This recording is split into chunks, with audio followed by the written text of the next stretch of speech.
1 കോടി നന്ദി പറയുന്നു. എൻ്റെ പേര് ജോയ് ജോൺ, കോതമംഗലം രൂപത, പൈങ്ങോട്ടൂർ ഇടവകയാണ്. 2017 ആദ്യമായി ഞാൻ ഇവിടെ വന്ന് അമ്മയെ കാണുവാനും ഈ പള്ളിയിൽ വരുവാനുമുള്ളതായ അനുഗ്രഹം അമ്മ എനിക്ക് നൽകിയത്. അവിചാരിതമായിട്ടാണ് ഇവിടെ വരുവാൻ സാധിച്ചത്. അല്ലാതെ ആരും വിളിച്ചിട്ടോ അല്ലെങ്കിൽ പത്രം കണ്ടിട്ടോ അല്ലെങ്കിൽ മറ്റ് യാതൊരു രീതിയിലും അല്ല. ഈ വഴിക്കൂടെ പോയപ്പോൾ കൃപാസനം എന്നുള്ള ആ പച്ച ബോർഡ് കണ്ടിട്ട് ഞാൻ വണ്ടി നിർത്തി ഇതെന്താണ് ഇവിടെ നടക്കുന്നതെന്ന് അറിയാൻ വേണ്ടിയിട്ട് കയറിയതാണ്. അപ്പോൾ കയറിയപ്പോൾ ഞാൻ വളരെയധികം പ്രതിസന്ധിയിലായിരുന്നു. എനിക്ക് യാതൊരു രീതിയിലും അങ്ങോട്ടോ ഇങ്ങോട്ടോ പോകുവാനോ മുമ്പോട്ട് പോകാനോ 1 രൂപ വണ്ടിക്കൂലിക്ക് എടുക്കാൻ പോലും പൈസ ഇല്ലാത്ത രീതിയിലുള്ള വിഷമിച്ച് ഇരിക്കുന്നതായ ഒരവസരത്തിലാണ് ഞാനിവിടെ വന്നത്. പക്ഷേ ഇവിടെ വന്ന് പോയതിന് ശേഷം അന്ന് തന്നെ എനിക്ക് 1,35,000 രൂപ ഒരാൾ തരാനുണ്ടായിരുന്ന പൈസ എനിക്ക് തരികയും ഇത് ഞാൻ ഇതിനു മുമ്പ് 2019 ഒരു സാക്ഷ്യത്തിലെല്ലാം പറഞ്ഞിട്ടുള്ളതാണ്. അതുകൊണ്ട് അന്ന് പറഞ്ഞിട്ടുള്ളതായ കാര്യങ്ങളൊന്നും ഞാൻ ഇന്ന് പ്രതിപാദിക്കുന്നില്ല. 87 കേസ് എൻ്റെ പങ്കുകാരും അല്ലെങ്കിൽ മറ്റുള്ള ആളുകളുമൊക്കെ ആയിട്ട് എൻ്റെ പേരിൽ കേസുകളുണ്ടായി. പോലീസ് സ്റ്റേഷൻ മുതൽ 9 കോടതികളിൽ 5 ജില്ലകളിൽ ആയിട്ട് 9 വക്കീലന്മാരെ വെച്ച് കേസ് നടത്തേണ്ട ഒരു അവസ്ഥ എനിക്കുണ്ടായിട്ടുള്ളതാണ്. ഇതെല്ലാം ഞാൻ പറഞ്ഞിട്ടുള്ളതാണ്.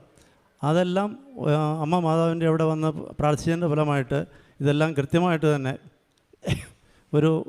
ഒരു സമയബന്ധിതമായിട്ട് അതെല്ലാം കൂടി സെറ്റിൽ ചെയ്യാനായിട്ട് സാധിച്ചു.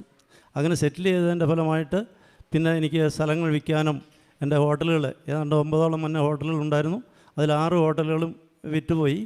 അപ്പോൾ ആ ഹോട്ടലുകളെല്ലാം വിൽക്കുവാൻ സാധിച്ചതിന് വലിയ വിലക്കില്ല. എന്നിരുന്നാൽ തന്നെയും കുറേശ്ശെ കാശേ കിട്ടുള്ളൂ. എന്നിരുന്നാൽ തന്നെ എൻ്റെ കടബാധ്യതകൾ എല്ലാം മാറ്റാനായിട്ട് സാധിച്ചു. എനിക്ക് 25 കോടി രൂപയോളം വരുന്ന ബാധ്യത ഉണ്ടായിരുന്നു. ആ 25 കോടി രൂപ എൻ്റേതായ കാരണങ്ങൾ കൊണ്ട് വന്നതോ അല്ലെങ്കിൽ ഒന്നുമല്ല. പക്ഷേ പല രീതിയിൽ 3 കോടി രൂപയാണ് കടമെടുത്തത്. ആ 3 കോടി രൂപ കടമെടുത്ത കാശ് പലപ്പോഴായിട്ട് ഇങ്ങനെ ഈ പ്രശ്നങ്ങളുണ്ടായി കഴിഞ്ഞപ്പോഴത്തേനും ആളുകളെല്ലാം എന്നെ ഉപേക്ഷിക്കുകയും എന്നോടുള്ള സ്നേഹത്തിൽ പെരുമാറിക്കൊണ്ടിരുന്നവരെല്ലാം ശത്രുവായിട്ട് മാറി. ഞാൻ സഹായിച്ച ആളുകളെല്ലാം അതുപോലെ തന്നെ ഗവൺമെൻറ്റിൻ്റെ ഒരു പോളിസിയുടെ പരമായിട്ടാണ് ഈ ഹോട്ടലുകളെല്ലാം 2013 അടഞ്ഞു പോയത്. ബാർ ഹോട്ടൽസ് ആയിരുന്നു. ബാർ ഹോട്ടലുകളെല്ലാം അടഞ്ഞു കഴിഞ്ഞപ്പോഴത്തേനും ഉണ്ടായ ദുരിതം എന്ന് പറയുന്നത് എനിക്ക് തന്നെയല്ല, മക്കൾക്കും എൻ്റെ കുടുംബത്തിനും എൻ്റെ സഹോദരന്മാർക്കും എൻ്റെ കൂട്ടത്തിലുണ്ടായിരുന്ന മറ്റുള്ള ആളുകൾക്കും എല്ലാം ബാധിച്ച ഒരു പ്രശ്നമായിട്ട് മാറി. അതിൻ്റെ ഫലമായിട്ട് ഞാൻ പിന്നെ എനിക്ക് പുറത്തിറങ്ങാനോ യാത്ര ചെയ്യാനോ കയ്യിൽ കാശും ഇല്ലാത്ത ഒരു പരിസ്ഥിതിയിലാണ് കൃപാസനത്തിൻ്റെ ഈ പച്ച ബോർഡ് കണ്ട് എനിക്ക് ഇവിടെ വരാൻ സാധിച്ചത്. 2017 അന്ന് ഞാൻ ഉടമ്പടി എടുത്തില്ല. അന്ന് ഞാനിവിടെ പോയി ഒരാളോട് വഴക്കൂടാനായിട്ടാണ് പോയത്. വഴക്കൂടി എനിക്ക് ഇത്തിരി പൈസ തരാനുള്ളത് മേടിക്കാൻ വേണ്ടിയിട്ടാണ് പോയത്. പക്ഷേ ആ പൈസ അന്ന് ചെന്നപ്പോൾ തന്നെ അവിടെ പൈസ എടുത്ത് വെച്ചുകൊണ്ടിരിക്കുമായിരുന്നു. ആ പൈസ എനിക്ക് കിട്ടിയതുകൊണ്ട് ഞാൻ തിരിച്ചു വന്ന് ഇവിടെ വന്ന് അമ്മയോട് നന്ദി പറഞ്ഞിട്ടാണ് ഇവിടെ കയറി പ്രാർത്ഥിക്കുകയും അത് കഴിഞ്ഞിട്ട് പിന്നെ ഒരു ദിവസം വന്നിട്ട് ആ മാസത്തിൽ തന്നെ ഞാനിവിടെ ഉടമ്പടി എടുക്കുകയും ചെയ്തു. അങ്ങനെ ഇപ്പോൾ 15 പ്രാവശ്യത്തിൽ കൂടുതൽ ഞാൻ ഉടമ്പടി പുതുക്കി. ആ പുതുക്കിയതിൽ 11ാമത്തെ ഉടമ്പടി പുതുക്കിയതിന് ശേഷം ആണ് എനിക്ക് എൻ്റെ കടബാധ്യതകൾ കുറച്ച് തീർക്കുവാനായിട്ട് സാധിച്ചത്. ഒരു ബാങ്ക് തന്നെ 15 കോടി രൂപയായതായിരുന്നു. ആ ബാങ്ക് ഏതായാലും ആ ബാങ്കിൻ്റെ ഉദ്യോഗസ്ഥന്മാർ എനിക്ക് അമ്മയുടെ സഹായത്താൽ വളരെ അധികം വിട്ടുവീഴ്ചയോടുകൂടി 3 കോടി രൂപയ്ക്ക് അത് ഇളച്ചു തരികയും 3 കോടി രൂപ ഞാൻ എൻ്റെ ഹോട്ടലുകളിൽ വിറ്റപ്പോൾ എനിക്ക് ആ കാശ് കടം അടച്ച് തീർക്കുവാനും സാധിച്ചു. അങ്ങനെ ഇതിനു മുമ്പ് ഈ ബാങ്ക് മറ്റാർക്കും ഒരു സഹായം ചെയ്തിട്ടില്ല എന്ന് ഞാൻ പ്രത്യേകം ഓർപ്പിക്കുന്നു. ഏതായാലും എനിക്ക് ഇത്രയും അനുഗ്രഹങ്ങൾ അമ്മ വഴിയായിട്ട് എനിക്ക് ലഭിച്ചതാണ്. അത് കഴിഞ്ഞിട്ട് എൻ്റെ മക്കൾ എനിക്ക് ഇത്രയും പ്രതിസന്ധികളൊക്കെ ഉണ്ടായപ്പോഴത്തേനും 13ലെ പ്രതിസന്ധി വന്നപ്പോഴത്തേനും മക്കളും ഞാൻ എങ്ങനെയെങ്കിലും ആത്മഹത്യ ചെയ്യുമോ, അത് കാരണം അവർ മറ്റു പരിപാടിക്കൊന്നും പോകാതെ എൻ്റെ കൂട്ടത്തിൽ തന്നെ ഉറച്ചു നിന്നു. അവർക്ക് കല്യാണം പോലും വേണ്ട എന്നുള്ള രീതിയിൽ അവർ നടന്നു. 22, 23 വന്നു കഴിഞ്ഞതിന് ശേഷമാണ് കല്യാണം ആലോചിക്കാൻ പോലും അവർ തയ്യാറായിട്ടുള്ളൂ. 24 കല്യാണം ആലോചിച്ചപ്പോൾ പിടിയിൽ നിന്ന് തന്നെ കല്യാണം വരികയും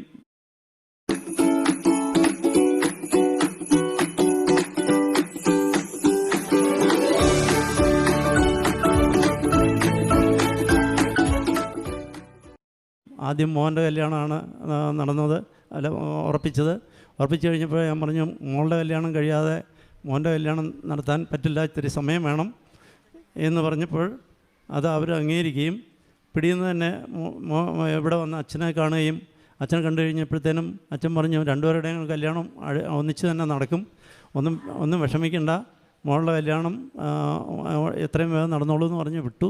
ഏതായാലും മെയ് 1-ാം തീയതി മോളുടെയും മെയ് 7-ാം തീയതി മോൻ്റെയും കല്യാണം ഭംഗിയായിട്ട് അതിഗംഭീരമായിട്ട് തന്നെ നടത്തുവാൻ അമ്മ മാതാവ് സഹായിച്ചു. കാനായിലെ കല്യാണം പോലെ തന്നെ കാശൊന്നും ഇല്ലെങ്കിലും അല്ലെങ്കിൽ മറ്റ് ബുദ്ധിമുട്ടുകളൊക്കെ ഉണ്ടെങ്കിൽ തന്നെയും അതൊന്നും കാണാതെ അത് രണ്ടും നല്ല 2 മക്കളെ ഞങ്ങൾക്ക് നൽകി ഞങ്ങളുടെ കുടുംബത്തെ അനുഗ്രഹിച്ചു. അതുപോലെ തന്നെ വീട് വളരെ കാലങ്ങളായിട്ട് ഏതാണ്ട് 100 വർഷത്തോളം പഴക്കമുള്ളൊരു വീടാണ്. ആ വീട് റെനോവേഷൻ നടത്താൻ പോലും നിവൃത്തിയില്ലാതെ ഇങ്ങനെ കിടക്കിയത്. അത് കഴിഞ്ഞ് ഞങ്ങൾ താമസം വാടക വീട്ടിലേക്ക് മാറിയായിരുന്നു. 5-6 വീടുകൾ എനിക്ക് ഉണ്ടായിരുന്നെങ്കിൽ തന്നെയും ആ വീട് ഒരെണ്ണം ഞാൻ ബ്രദറിന് കൊടുത്തു, വേറെ ഒരു വീട് വേറെ പെങ്ങളുടെ പിള്ളേർക്ക് കൊടുത്തു. ഇങ്ങനെ പല രീതിയിൽ എൻ്റെ കയ്യിൽ നിന്ന് വീടുകൾ ഓരോന്നോരോന്നായിട്ട് പോയി. അവസാനം ഈ ഒരു വീട് ഇങ്ങനെ കിടന്നപ്പോൾ ആ വീട് പുനരുദ്ധരിക്കാൻ വേണ്ടിയിട്ട് ഞാൻ പൈസയൊന്നും ഇല്ലാത്തതുകൊണ്ട് ഒന്നും ചെയ്യാൻ കഴിയാതെ കിടക്കിയത്. അതിനിടയ്ക്കാണ് ഈ കല്യാണാലോചന വന്നത്. കല്യാണാലോചന വന്നപ്പോഴും അവരാരും വീടൊന്നും നോക്കിയില്ല. ഏതായാലും ആ വീട് പുനരുദ്ധരിക്കാനും നല്ല രീതിയിൽ ആ വീടാക്കിയെടുക്കാനും സാധിച്ചിട്ടുണ്ട്. അതും അമ്മയുടെ പ്രത്യേക ഒരു അനുഗ്രഹമായിട്ട് ഞാൻ കരുതുന്നു. ഹോട്ടൽ അതുപോലെ തന്നെ ഇനി അവശേഷിക്കുന്ന ഹോട്ടലുകളിൽ എനിക്ക് സ്വന്തമായിട്ടുള്ള ഒരു ഹോട്ടലാണ് ഉള്ളത്. ആ ഹോട്ടലിൽ ലീസിന് കൊടുക്കാൻ സാധിച്ചു. അപ്പോൾ അതുപോലെ കുറേ സ്ഥലങ്ങൾ നമുക്ക് വിൽക്കാൻ സാധിച്ചു. ഇനിയും കുറച്ച് സ്ഥലങ്ങൾ വിൽക്കാനും പാകത്തിനുള്ള സ്ഥലങ്ങളുണ്ട്. ആ സ്ഥലങ്ങളൊക്കെ വിറ്റ് എൻ്റെ കുറച്ച് കടങ്ങളും ബാധ്യതകളും കൂടെ കൂടി തീരാനുണ്ട്. ഏതായാലും പരിശുദ്ധാമ്മയുടെ സഹായം എനിക്ക് ചെറുപ്പം മുതലേ തന്നെ ഉണ്ട്. ഞാനൊരു 3 വയസ്സ് 4 വയസ്സൊക്കെ ഉള്ളപ്പോൾ അവിടെ വീട്ടിൽ ഈ പിടി എന്ന് പറയുന്ന ഒരു സാധനം ഉണ്ടാക്കുമല്ലോ. അപ്പോൾ ആ പിടി ഉണ്ടാക്കാൻ വേണ്ടി അമ്മ ഇങ്ങനെ അരിയൊക്കെ കുഴച്ച് കഴിഞ്ഞിട്ട് നിരീശാല അമ്മയെ പിടിയായി എന്ന് പറയുന്ന ഒരു നേർച്ച. അപ്പം നിരീശാലയിൽ അങ്ങനെ പ്രാർത്ഥിച്ചു കഴിഞ്ഞാൽ തീർച്ചയായിട്ടും പിടി പൊട്ടിപ്പോവില്ല എന്നാണ് അമ്മച്ചിയെ അന്ന് എനിക്ക് ഞങ്ങളെ പിള്ളേരെ പറഞ്ഞ് മനസ്സിലാക്കിയത്. ഏതായാലും ആ പള്ളി ഞങ്ങളുടെ ഒരു മുൻജന്മം പള്ളിയായിരുന്നു. കാരണന്മാരായിട്ട് അവിടെ സ്ഥിരം ഇങ്ങനെ പോകും. അവരുടെ കൂട്ടത്തിൽ എനിക്ക് അവിടെ പോകാനുള്ള അനുഗ്രഹങ്ങൾ ലഭിക്കുകയും അതുപോലെ തന്നെ ഇന്ത്യയിൽ പല പള്ളികളിലും മാതാവിൻ്റെ പള്ളികളിലും എല്ലാം തന്നെ എനിക്ക് എല്ലാം ഒന്നും ഞാൻ പറഞ്ഞില്ല, എന്നാൽ തന്നെ വളരെയധികം പള്ളികളിൽ പ്രത്യേകിച്ച് കേരളത്തിലുള്ള എല്ലാ പള്ളികളിലും പോകാനും 1971 മുതൽ വേളാങ്കണ്ണിയിൽ പോകാനുള്ള അനുഗ്രഹം എനിക്ക് ലഭിച്ചു.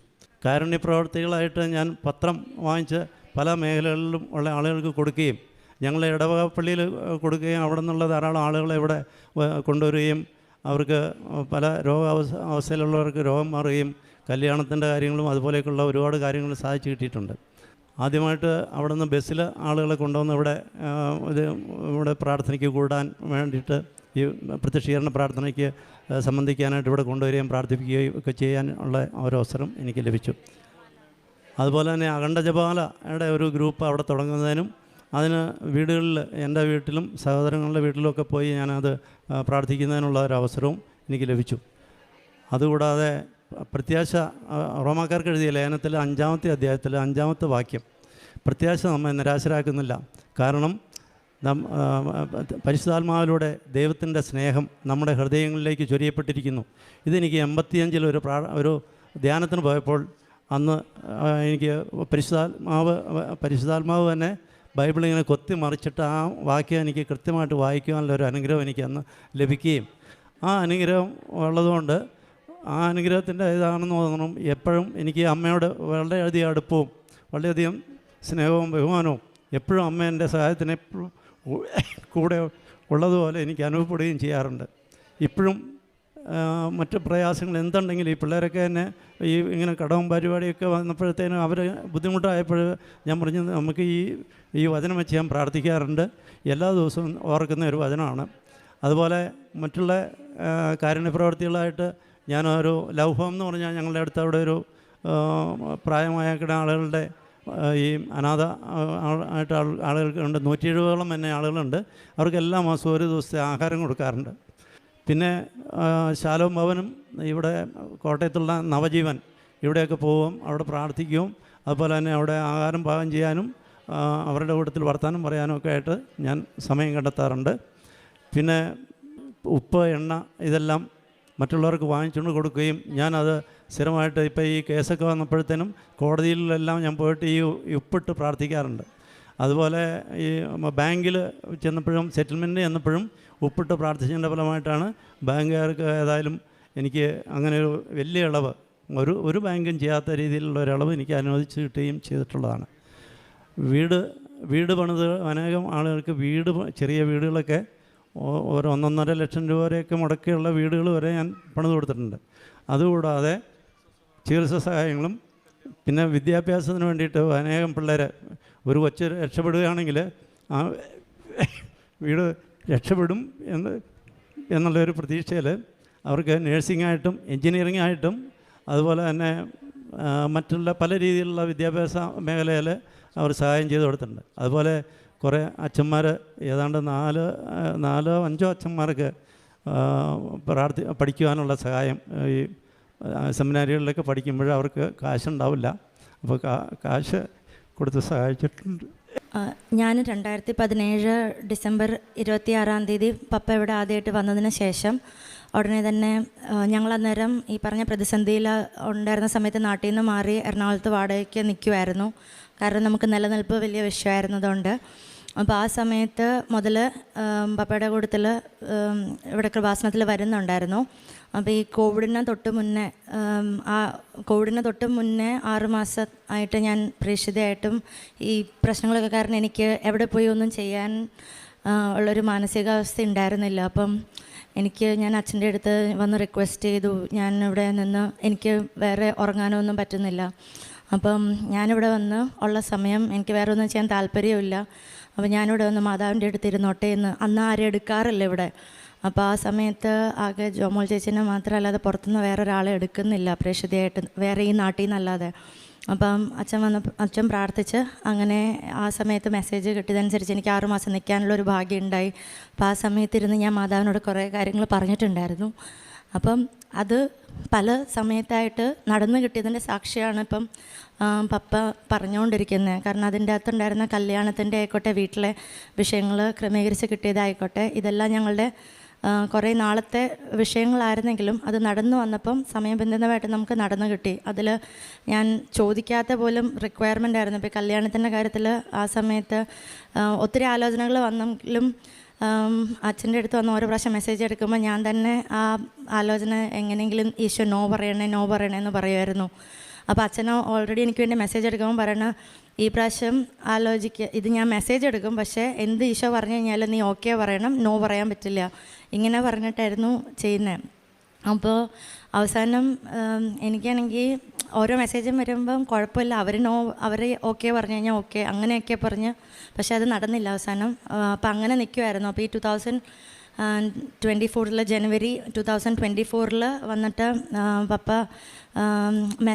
അച്ഛനെ ഫൈനലി മെസ്സേജ് എടുത്തു. നമ്മൾ അന്നേരത്തേനും എനിക്ക് 36 വയസ്സ് ആവും പോയായിരുന്നു.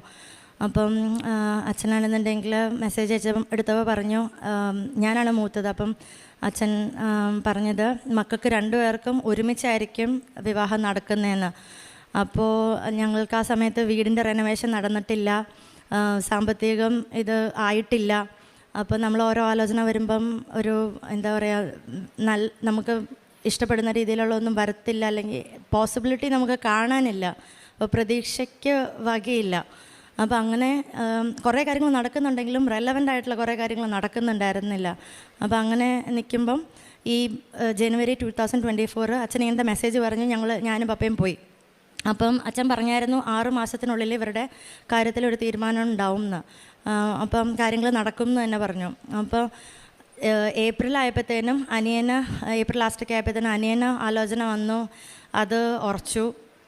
അത് കഴിഞ്ഞിട്ട് ഞാനും പപ്പയും ഇരിക്കുമ്പം നമുക്ക് ക്ലൂലെസ്സാണ്, കാര്യം നല്ലൊരു കാര്യമാണ്, പക്ഷേ അപ്പോഴും ഞാൻ എല്ലാവരുടെയും മുമ്പിൽ പോയി ഫേസ് ചെയ്യുമ്പം അത്ര സുഖമൊന്നുമില്ല. നമ്മളുടെ ഇമ്മീഡിയറ്റ് റിലേറ്റീവ്സ് തന്നെ വന്നിട്ട് എൻ്റെ മുഖത്ത് നോക്കി പറയും, നിൻ്റെ അനിയന് നീ ഒരു ഭാരമാണെന്ന് അങ്ങനെയൊക്കെ പറയാറുണ്ടായിരുന്നു. അപ്പോൾ അങ്ങനെയൊക്കെ പറയുമ്പോൾ ഞാൻ പുറത്തേക്ക് അപ്ലൈ ചെയ്തിട്ട് എവിടെയെങ്കിലും പോവാം, അനിയൻ്റെ കല്യാണം കഴിയുമ്പോൾ ഞാൻ നാട്ടിൽ നിന്ന് പോവാം എന്നുള്ളൊരു പ്ലാൻ ഉണ്ടായിരുന്നു. അപ്പം മെയ് മാസം അനിയൻ്റെ കാര്യത്തിനെ കുറിച്ച് ഇങ്ങനെ ചർച്ച നടക്കുമ്പോൾ നമ്മൾ ഭയങ്കര ഹാർട്ട് ബ്രോക്കൺ ആയിരുന്നു. പക്ഷെ പുറത്താർക്കും കാണത്തില്ല. അങ്ങനെ അവസാനം സെപ്റ്റംബർ ഇവൻ്റെ കല്യാണം ഉറപ്പിച്ചപ്പം ഒക്ടോബർ ജപമാല റാലിയിൽ നമ്മൾ കാര്യങ്ങളൊക്കെ നന്നായി നടന്നു. ഒക്ടോബർ ജപമാല റാലിയുടെ സമയത്ത് ഞാൻ മാതാവിൻ്റെ അടുത്ത് ഒരു കാര്യം പറഞ്ഞു. ജപമാല റാലിക്ക് മുന്നേ എനിക്കാണെന്നുണ്ടെങ്കിൽ ഒരു അടയാളം തരണം, നടക്കുകയാണെന്നുണ്ടെങ്കിൽ വാശിയൊന്നുമല്ല, നടക്കുകയാണെന്നുണ്ടെങ്കിൽ. ഞാൻ പപ്പയുടെ അടുത്തും പറഞ്ഞു, പപ്പ ഞാനിങ്ങനെ ഈ ഡേറ്റ് ഇട്ടു, ഞാനിപ്പോൾ ഇതുവരെ ചോദിച്ചതിൻ്റെ അകത്ത് അത്ര വലിയ ഇൻട്രസ്റ്റിംഗ് ആയിട്ട് ഞാൻ ചിലപ്പോൾ ചോദിച്ചു കാണില്ല, ചോദിക്കും നിങ്ങൾക്ക് ലഭിക്കും എന്നുള്ള വചനമാണല്ലോ ദൈവത്തിൻ്റെ. അപ്പം ഇതൊക്കെ പ്രാർത്ഥിക്കുന്നുണ്ട്, എല്ലാം ഓക്കെ. പക്ഷെ നല്ല മേ ബി എനിക്ക് കുറേ പേടികൾ കാരണം ഇതെല്ലാം നന്നായി അലൈൻഡായിട്ട് വരില്ല എന്നുള്ളൊരു തോന്നൽ എൻ്റെ ഉള്ളിലുണ്ടായിരുന്നു എപ്പോഴും.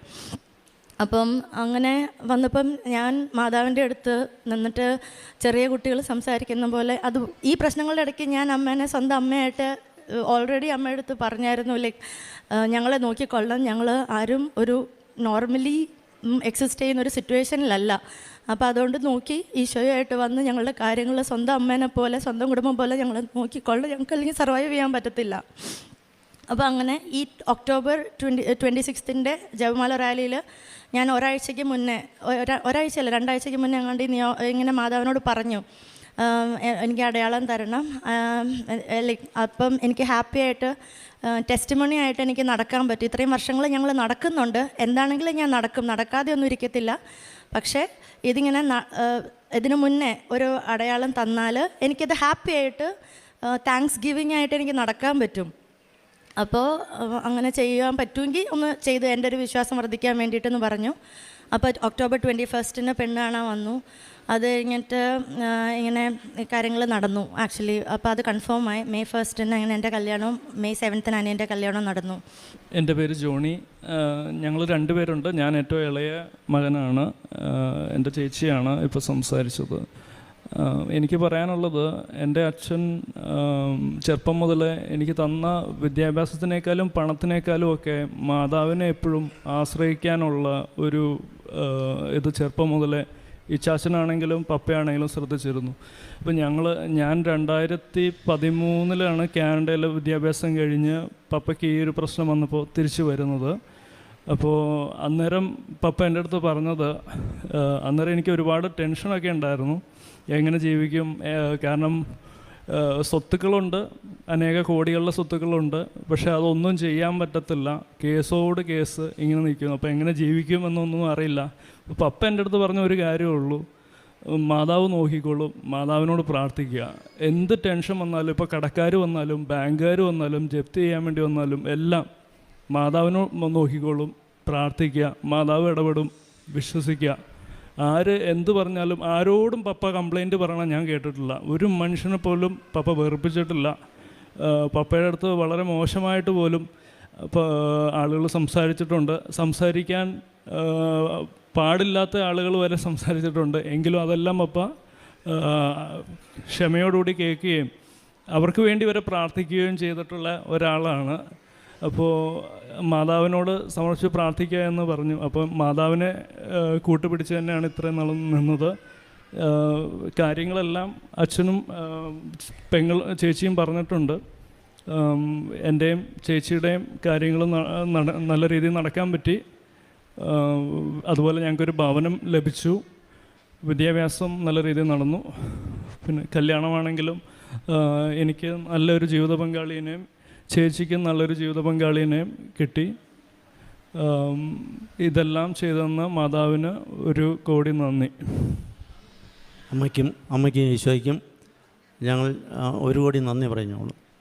സങ്കീർത്തനങ്ങൾ 86, 9, 10 തിരുവചനങ്ങൾ.